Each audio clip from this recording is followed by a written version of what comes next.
ఓం శాంతి 30/3/2025 అవ్యక్త బాప్దాద యొక్క మధుర మహావాక్యాలు. ఇప్పుడు మీ నడవడిక మరియు ముఖము ద్వారా బ్రహ్మ బాబా సమానం అవ్యక్త రూపాన్ని చూపించండి. సాక్షాత్కార మూర్తిగా అవ్వండి. రివైజ్ 30/11/2004. ఈరోజు భాగ్య విధాత అయిన తండ్రి నలువైపులా ఉన్న తమ శ్రేష్ఠ భాగ్యవంతులైన పిల్లలను చూసి హర్షితమవుతున్నారు. పూర్తి కల్పంలో ఇలాంటి శ్రేష్ఠ భాగ్యం మరెవ్వరికీ ఉండదు. కల్పకల్పము పిల్లలైన మీరే ఈ భాగ్యం యొక్క అధికారాన్ని ప్రాప్తి చేసుకుంటారు. మీ కల్పకల్పపు అధికారం యొక్క భాగ్యము గుర్తు ఉందా?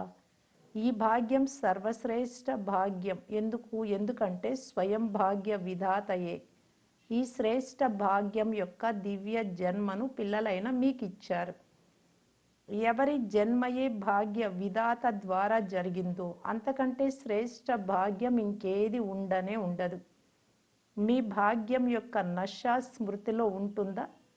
మీ భాగ్యం యొక్క లిస్టు తీస్తే ఎంత పెద్ద లిస్టు ఉంటుంది.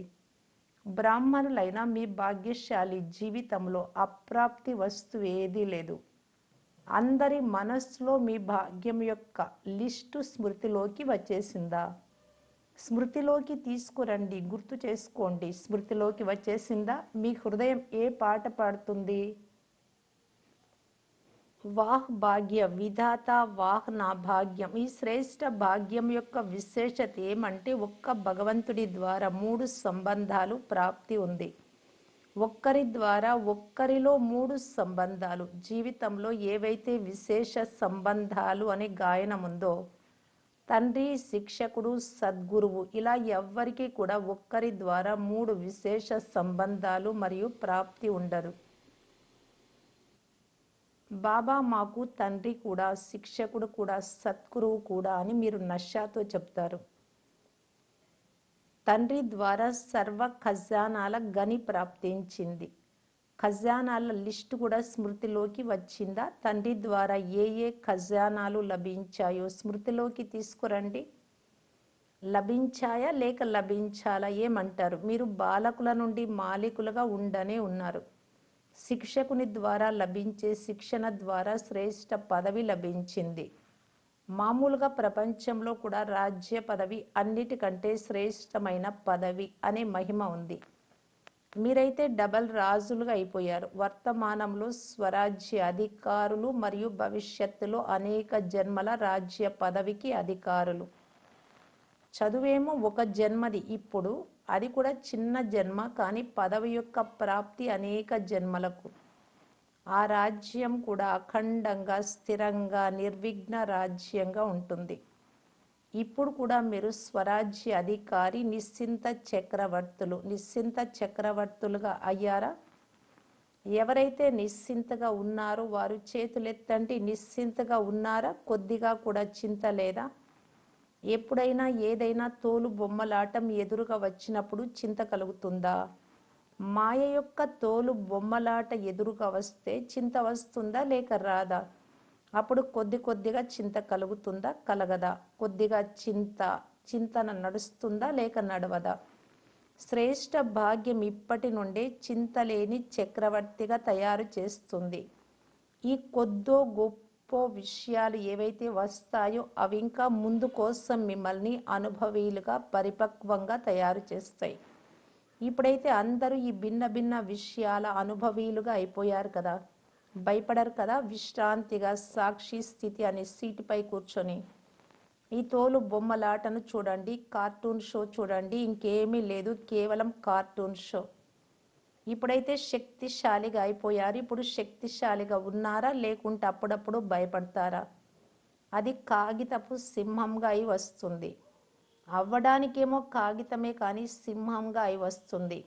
ఇప్పుడు సమయానుసారంగా అనుభవీ మూర్తులుగా అయ్యి సమయాన్ని, ప్రకృతిని, మాయను ఛాలెంజ్ చేయండి. రండి మేము విజయులము అని విజయం యొక్క ఛాలెంజ్ చేయండి. మధ్యలో గుల్జార్ దాదీకి దగ్గు వస్తోంది. అప్పుడు బాబా అన్నారు, ఈరోజు వాయిద్యము కొద్దిగా బాగా లేదు, అయినప్పటికీ కలుసుకోవాలి కదా.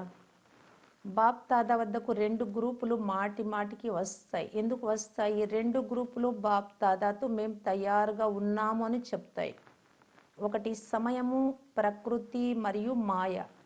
ఇప్పుడిక మా రాజ్యం వెళ్ళిపోతుంది అని మాయకు అర్థమైంది. 2 అడ్వాన్స్ పార్టీ. 2 గ్రూపులు తేదీని అడుగుతున్నాయి. విదేశంలో అయితే 1 సంవత్సరం ముందే తేదీని ఫిక్స్ చేస్తారు కదా. భారతదేశంలో 6 మాసాల ముందు చేస్తారు. భారతదేశంలో వేగంగా వెళ్తారు. 15 రోజులలో కూడా ఏదైనా ప్రోగ్రాంకు తేదీ ఫిక్స్ చేసేస్తారు. మరి సమాప్తి, సంపన్నత, తండ్రి సమానంగా అయ్యే తారీఖు ఏది? వారు బాప్తాదాని అడుగుతున్నారు. 2 గ్రూపుల వారు. ఇప్పుడు ఈ తేదీని బ్రాహ్మణులైన మీరే నిర్ణయించాలి. నిర్ణయిస్తారా? తేదీని నిర్ణయించగలరా? పాండవులు 3 చెప్పండి. నిర్భయర్ భాయ్, రమేష్ భాయ్, బృజ్మోహన్ భాయిని బాబా ప్రశ్నించారు. తేదీ ఫిక్స్ అవ్వగలదా? చెప్పండి. అవుతుందా? లేకుంటే అకస్మాత్తుగా జరుగుతుందా? డ్రామాలు ఫిక్స్ అయి ఉంది కానీ దానిని ప్రాక్టికల్లోకి తీసుకురావాలా వద్దా? అది ఏ తేదీనో చెప్పండి. ఫిక్స్ అవుతుందా లేక అకస్మాత్తుగా జరుగుతుందా? తేదీ ఫిక్స్ అవ్వదా? అవుతుందా? మొదటి వరుసలోని వారు చెప్పండి. అవుతుందా? డ్రామాను ప్రాక్టికల్లోకి తీసుకొచ్చేందుకు మనస్సులో తారీఖు యొక్క సంకల్పం చేయాల్సి వస్తుంది అని భావించేవారు చేతులెత్తండి. చేయాల్సి వస్తుందా? వీరు ఎత్తడం లేదు. అకస్మాత్తుగా జరుగుతుందా? తేదీని ఫిక్స్ చేయగలరా? వెనుక ఉన్న వారికి అర్థమైందా? అకస్మాత్తుగా జరుగుతుంది అనేది వాస్తవమే కానీ మనల్ని మీరు తయారు చేసుకోవాలి. మనల్ని మనం అంటే లక్ష్యాన్ని తప్పకుండా పెట్టుకోవాలి అనే గమనం మీకు ఉండాలి. లక్ష్యం లేకుంటే సంపన్నంగా అవ్వడంలో సోమరితనం వచ్చేస్తుంది. అలాగే గడుపుతూ ఉంటారు. మీరు కూడా చూడండి, ఎప్పుడైతే తేదీని ఫిక్స్ చేస్తారో అప్పుడే సఫలత లభిస్తుంది. ఏదైనా ప్రోగ్రాం కోసం తేదీని ఫిక్స్ చేస్తారు కదా. మేము తయారవ్వాల్సిందే అనే సంకల్పం అయితే చేయాల్సి వస్తుంది. లేకుంటే డ్రామా అనుసారం స్వతహాగానే అయిపోతుందా? ఏమని భావిస్తున్నారు? మొదటి వరుసలోని వారు చెప్పండి. ప్రేమ్. డెహ్రాడూన్ అక్కయ్య చెప్పండి. జయంతి చెప్పండి. చేయాల్సి వస్తుందా? అది ఎప్పుడు అవుతుంది? చివరిలో సమయం వచ్చినప్పుడు అవుతుందా? సమయం సంపన్నంగా చేస్తుందా లేక మీరు సమయాన్ని సమీపంగా తీసుకొస్తారా? బాప్దాదా చూశారు. స్మృతిలో జ్ఞానం కూడా ఉంటుంది, నశ కూడా ఉంటుంది, నిశ్చయం కూడా ఉంటుంది. కానీ ఇప్పుడు దానికి అదనంగా ఎక్స్ట్రా ఏం కలుపుకోవాలి అంటే అవి మీ ముఖము మరియు నడవడిక ద్వారా కనిపించాలి. బుద్ధిలో అన్నీ గుర్తు ఉంటాయి, స్మృతిలోకి కూడా వస్తాయి, కానీ ఇప్పుడు స్వరూపంలోకి రావాలి. సాధారణంగా కూడా ఎవరైనా గొప్ప వృత్తిలో ఉన్నవారు లేక ఎవరైనా షావుకార్ల పిల్లలు చదువుకున్న వారు ఉంటే వారి నడవడిక ద్వారా వీరెవరో గొప్పవారు అని కనిపిస్తుంది కదా. వారిలో ఏదో ఒక భిన్నత్వం అంటే ప్రత్యేకత కనిపిస్తుంది. అదేవిధంగా మీకు ఎంత గొప్ప భాగ్యం ఉంది, వారసత్వం కూడా ఉంది.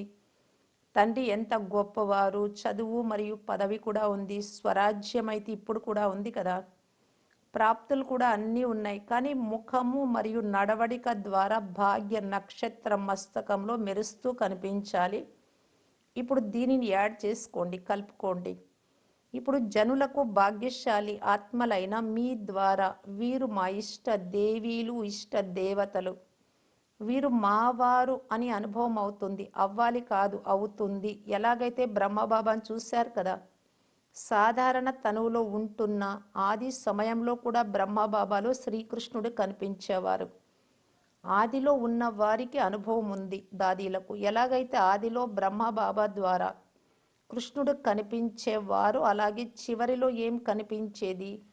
అవ్యక్త రూపం, ఫరిస్తా రూపం కనిపించేది కదా. నడవడికలో, ముఖంలో కనిపించింది. ఇప్పుడు బాప్ దాదా విశేషంగా నిమిత్తాత్మలకు ఇదే హోంవర్క్ ఇస్తున్నారు. ఇప్పుడు బ్రహ్మబాబా సమానంగా అవ్యక్త రూపం కనిపించాలి. తక్కువలో తక్కువ 108 మాలలోని పూసలదైన నడవడిక మరియు ముఖము ద్వారా అవ్యక్త రూపం కనిపించాలి.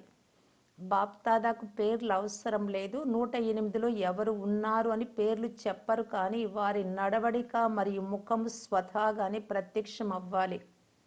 ఈ హోంవర్క్ను బాప్దాదా నిమిత్త పిల్లలకు విశేషంగా ఇస్తున్నారు. చేస్తారా? ఎంత సమయం కావాలి?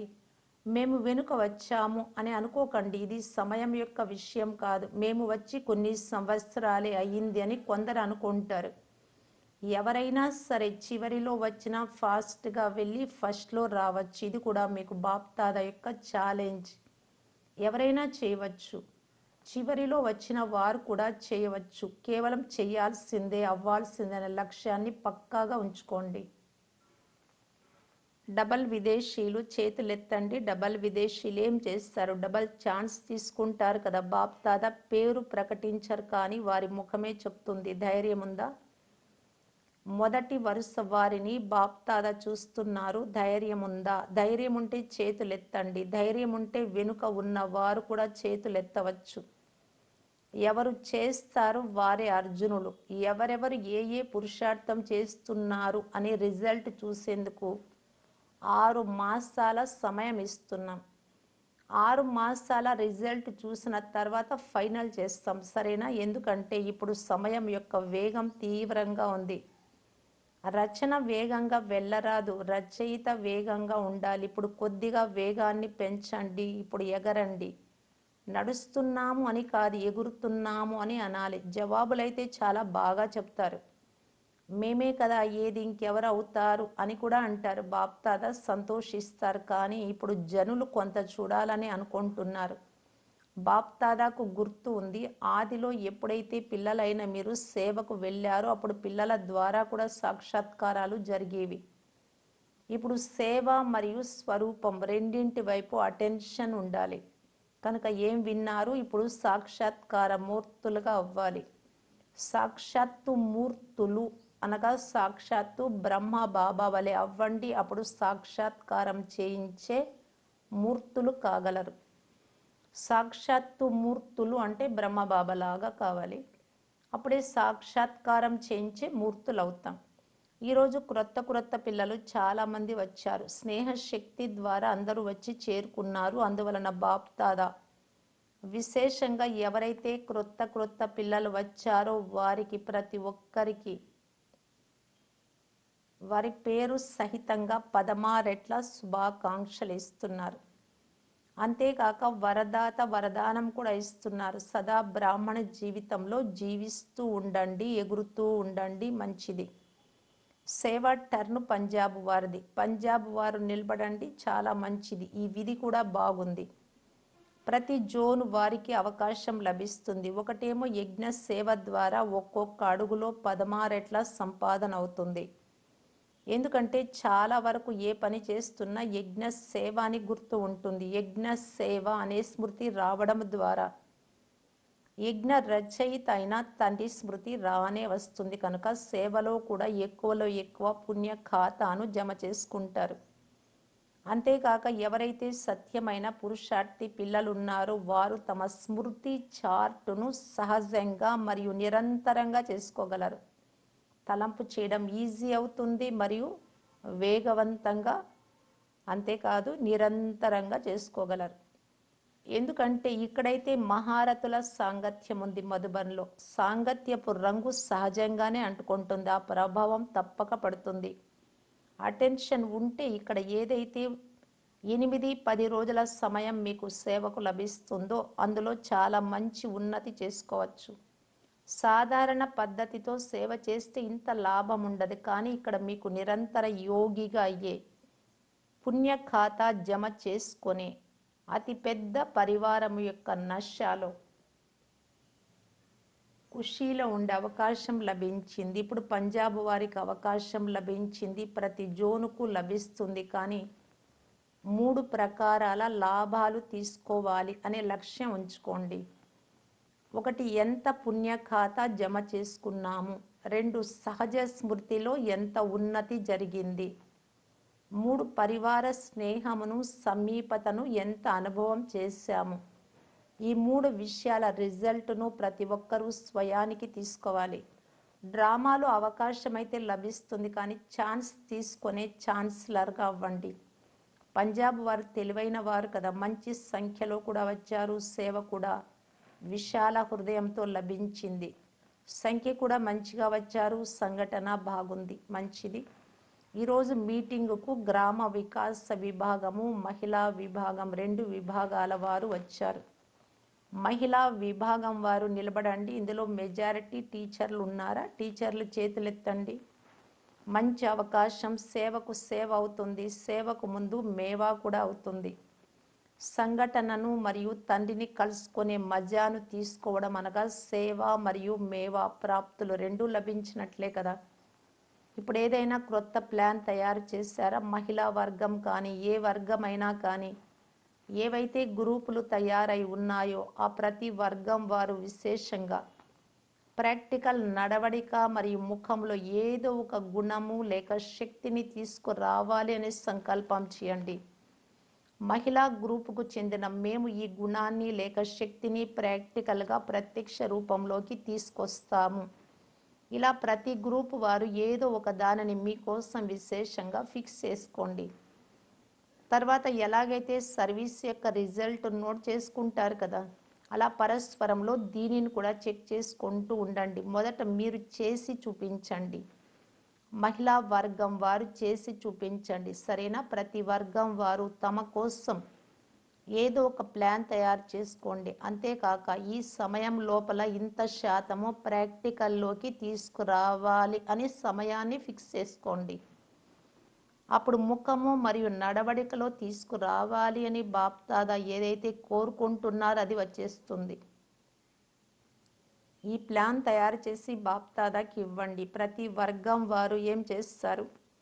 ఎలాగైతే సేవా ప్లాన్ నోట్ చేసుకుంటారు కదా, అలా ఇది కూడా చేసి ఇవ్వండి, సరేనా? చేసి ఇవ్వండి. చిన్న చిన్న సమూహాలు అద్భుతం చేయగలవు. టీచర్లు ఏమని భావిస్తున్నారు? చేయగలరా? మరి ప్లాన్ తయారు చేయండి, మంచిది. సేవ కొరకు శుభాకాంక్షలు. గ్రామ వికాస వర్గం వారు నిలబడండి. గ్రామ వికాసం వారు ఎన్ని గ్రామాలను పరివర్తన చేశారు? ఎన్ని గ్రామాలలో చేశారు? 7 గ్రామాలు చేశాము. ఒక గ్రామంలో 75% వరకు పని పూర్తి అయింది. ఈ మీటింగ్లో కూడా ప్రోగ్రాం తయారు చేశాము. సమయం యొక్క పిలుపు స్వచ్ఛ స్వర్ణిమ గ్రామ్య భారత్ అనే ప్రాజెక్టు ద్వారా గ్రామాన్ని వ్యసన ముక్తుగా మరియు స్వచ్ఛంగా చేసే సేవ చేస్తాము అని అన్నారు. బాబా అన్నారు, మంచిది. ప్రాక్టికల్లోకి తెస్తారు కదా. దీని మొత్తం రిజల్ట్ ప్రెసిడెంట్, ప్రైమ్ మినిస్టర్ వద్దకు వెళ్తుందా అంటే అక్కడ ఉన్నవారు అన్నారు ఇప్పుడు ఇంకా పంపించలేదు అని. బాబా అన్నారు పంపించాలి. ఎందుకంటే ఏదైతే మీరు గ్రామంలో ప్రాక్టికల్లో చేస్తున్నారు ఇది గవర్నమెంట్ యొక్క పనే, కానీ ఇందులో మీరు సహయోగులుగా అవుతున్నారు కనుక రిజల్ట్ చూసి బాగా వస్తున్నారు అని అంగీకరిస్తారు. ఒక బులెటిన్ తయారు చేయండి. అది గవర్నమెంట్లోని ముఖ్యమైన వారందరి వద్దకు వెళ్ళాలి. పుస్తకము, మ్యాగజైన్ కాదు, క్లుప్తంగా అన్ని వైపుల యొక్క టోటల్ రిజల్ట్ను పంపించాలి. మంచిది, శుభాకాంక్షలు. మధ్య మధ్యలో దగ్గు వస్తోంది. ఈరోజు వాయిద్యం శాంతిని కోరుకుంటోంది. వాయిద్యం అంటే నోరు. మంచిది. బాప్దాదా వద్దకు నలువైపులా జరిగే సేవ యొక్క రిజల్ట్ కూడా వస్తూ ఉంటుంది. విశేషంగా ఈ రోజుల్లో ఏ మూల కూడా ఉండిపోరాదు. అందరికీ సందేశం అందాలి అనే ప్లాను ఏదైతే ప్రాక్టికల్లో చేస్తున్నారో దాని రిజల్ట్ కూడా బాగుంది. బాప్దాదాకు డబల్ విదేశీ పిల్లల సమాచారం కూడా లభించింది. మరియు ఎవరైతే భారత్లో మెగా ప్రోగ్రామ్స్ చేశారో వారి సమాచారం అంతా కూడా లభించింది. నలువైపులా సేవ యొక్క సఫలతాపూర్వకమైన రిజల్ట్ లభించింది. కనుక పిల్లలు ఎలాగైతే సేవలో సందేశం ఇచ్చే రిజల్ట్లో సఫలతను పొందుకున్నారో అలాగే వాచా ద్వారా, సంపర్కము ద్వారా, అంతేకాక మీ ముఖము ద్వారా ఫరిస్తా రూపం యొక్క సాక్షాత్కారాన్ని చేస్తూ ఉండండి. ఎవరైతే మొదటిసారి వచ్చారో వారు చేతులెత్తండి. చాలామంది ఉన్నారు, మంచిది. టూ లేట్ బోర్డు పడేందుకు ముందే వచ్చారు. ఈ మాట ఎప్పుడన్నారు బాబా అంటే 2004లో. అవకాశం తీసుకోండి, అద్భుతం చేసి చూపించండి, ధైర్యం ఉంచండి. ప్రతి పుత్రునికి బాప్దాదా సహయోగం ఉంది. మంచిది. బాప్దాదా నలువైపులా ఉన్న సాకార రూపంలో సన్ముఖంలో కూర్చొని ఉన్న పిల్లలకు మరియు తమ తమ స్థానాలలో దేశాలలో తండ్రితో మిలనం చేసే పిల్లలకు సేవ యొక్క స్నేహం యొక్క పురుషార్థం యొక్క చాలా చాలా శుభాకాంక్షలనైతే ఇస్తున్నారు. కానీ పురుషార్థంలో తీవ్ర పురుషార్థులుగా ఇప్పుడు ఆత్మలను దుఃఖము అశాంతి నుండి విడిపించే తీవ్ర పురుషార్థాన్ని ఇంకా పెంచాలి. దుఃఖము అశాంతి భ్రష్టాచారం అతిలోకి వెళ్తున్నాయి. ఇప్పుడు అతిని అంతం చేసి అందరికీ ముక్తిధామం యొక్క వారసత్వాన్ని ఇప్పించండి. ఇలా సదా దృఢ సంకల్పం కలిగిన పిల్లలకు ప్రియ స్మృతులు మరియు నమస్తే. ఓం శాంతి. వరదానము: నమ్రత మరియు అథారిటీల బ్యాలెన్స్ ద్వారా తండ్రిని ప్రత్యక్షం చేసే విశేష సేవాధారీ భవ. ఎక్కడ బ్యాలెన్స్ ఉంటుందో, ఒకటి నమ్రత, రెండవది అథారిటీ, జ్ఞానం యొక్క అథారిటీ, సత్యత యొక్క అథారిటీ. కనుక ఎక్కడ ఈ రెండు బ్యాలెన్స్ ఉంటుందో అక్కడ అద్భుతం కనిపిస్తుంది. ఎప్పుడైతే మీరు నమ్రత మరియు సత్యత యొక్క అథారిటీల బ్యాలెన్స్ ద్వారా ఎవరికైనా తండ్రి పరిచయాన్ని ఇచ్చినట్లయితే అద్భుతం కనిపిస్తుంది. ఈ రూపంతోనే తండ్రిని ప్రత్యక్షం చేయాలి. మీ మాటలు స్పష్టంగా ఉండాలి, అందులో స్నేహం కూడా ఉండాలి, నమ్రత మరియు మధురత కూడా ఉండాలి, అలాగే సత్యత మరియు మహానత కూడా ఉండాలి. అప్పుడే ప్రత్యక్షత జరుగుతుంది. మాట్లాడుతున్నప్పుడు మధ్య మధ్యలో అనుభవం చేయిస్తూ ఉండండి. దాని ద్వారా లగన్లో మగన్మూర్తిగా అనుభవం అవ్వాలి. ఇలాంటి స్వరూపంతో సేవ చేసేవారే విశేష సేవాదారులు. స్లోగన్: సమయానికి ఏ సాధనాలు లేకున్నా సాధనలో, అభ్యాసంలో, ప్రాక్టీస్లో విఘ్నాలు పడకూడదు. అవ్యక్త సూచన: సత్యత మరియు సభ్యత రూపీ సంస్కృతిని అలవర్చుకోవటానికి బాప్దాదా తెలియజేస్తూ ఉన్నారు. క్రోధం అనేది బహుశా వికారం ఏమీ కాదు, ఇది ఒక శస్త్రము. అంటే ఇతరులను భయపెట్టడానికని కొంతమంది భావిస్తారు. కానీ క్రోధం అనేది జ్ఞాని ఆత్మలకు మహాశత్రువు. ఎందుకంటే క్రోధం అనేక ఆత్మల సంబంధ సంపర్కంలోకి రావడం ద్వారా ప్రసిద్ధం అవుతుంది. అప్పుడు మీ క్రోధాన్ని చూసి తండ్రి పేరుకు చాలా నిందలు జరుగుతాయి. మీ గురించి చెప్పేవారు జ్ఞాని ఆత్మలైన పిల్లలను చూశాంలే, భలే ఉన్నారులే అని అంటారు. కనుక దీని అంశం మాత్రాన్ని కూడా సమాప్తం చేసి సభ్యతాపూర్వక మర్యాదపూర్వక వ్యవహారం చేయండి. ఓం శాంతి.